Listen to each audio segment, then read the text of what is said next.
उसने सब पर भरोसा किया और वह अनानास खा गई। कुछ देर बाद उसके पेट में वह फट गया तो वह परेशान हो गई। हथनी अपने लिए नहीं बल्कि उसके पेट में पल रहे बच्चे के लिए परेशान हुई होगी, जिसे वह अगले 18 से 20 घंटे में जन्म देने वाली थी।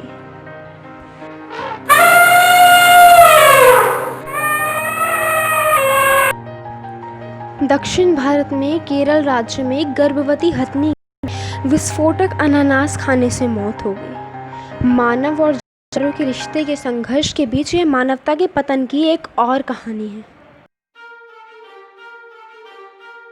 तालाब के बीच असहाय सी खड़ी एक गर्भवती हथनी। काफ़ी देर तक यूं असहाय खड़े रहने के बाद वह मर गई। साथ ही उसके पेट में पल रहा वह अजन्मा बच्चा भी अपनी ज़िंदगी शुरू करने से पहले ही चल बसा। और इन दोनों की मौत के साथ साथ इंसानियत की भी काफ़ी हद तक मौत हो गई। जब मैंने देखा हथनी नदी में खड़ी हुई थी, उसका सिर पानी में डूबा हुआ था।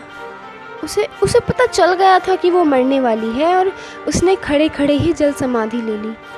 हथनी 18 से 20 घंटे बाद बच्चे को जन्म देने वाली थी, लेकिन उससे पहले ही दोनों की मौत हो गई। बावजूद इसके कि वो बेहद दर्द में थी, वो देवी हथनी थी। वन विभाग के अनुसार वह घायल हथनी इतनी पीड़ा में थी कि वह 3 दिन तक भूखी उस नदी में खड़ी रही और उस तक कोई भी चिकित्सीय मदद पहुंचने में असफल रही।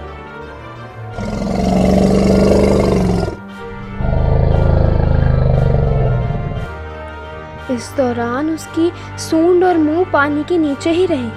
उसके जबड़े में दोनों तरफ गंभीर चोटें थीं और उसके दांत भी टूट गए थे। वन विभाग के अधिकारी मोहन कृष्णन ने बताया कि घायल होने के बाद वह गांव से भागती हुई गई, लेकिन उसने किसी को नुकसान नहीं पहुंचाया।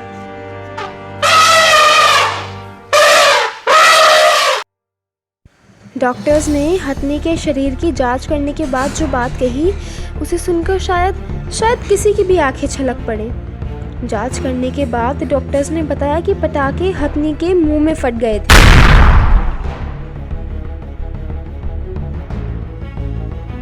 इसकी वजह से उसके मुंह का निचला हिस्सा और जीभ बुरी तरह जल गई थी। ऐसे में दर्द के कारण वह कुछ खा नहीं पा रही थी। काफ़ी समय तक हथनी भूखी भी थी। जब पेट में बच्चे को भी कुछ नहीं मिल पाया तो उसने तड़प तड़प कर दम तोड़ दिया। ये बेहद दर्दनाक मौत थी। हम उस देवी हथनी को वापस तो नहीं ला सकते, लेकिन उसकी ये कुर्बानी हम व्यर्थ नहीं जाने देंगे। आइए इंसानियत के नाते इन बेजुबान जीवों के लिए कुछ करते हैं।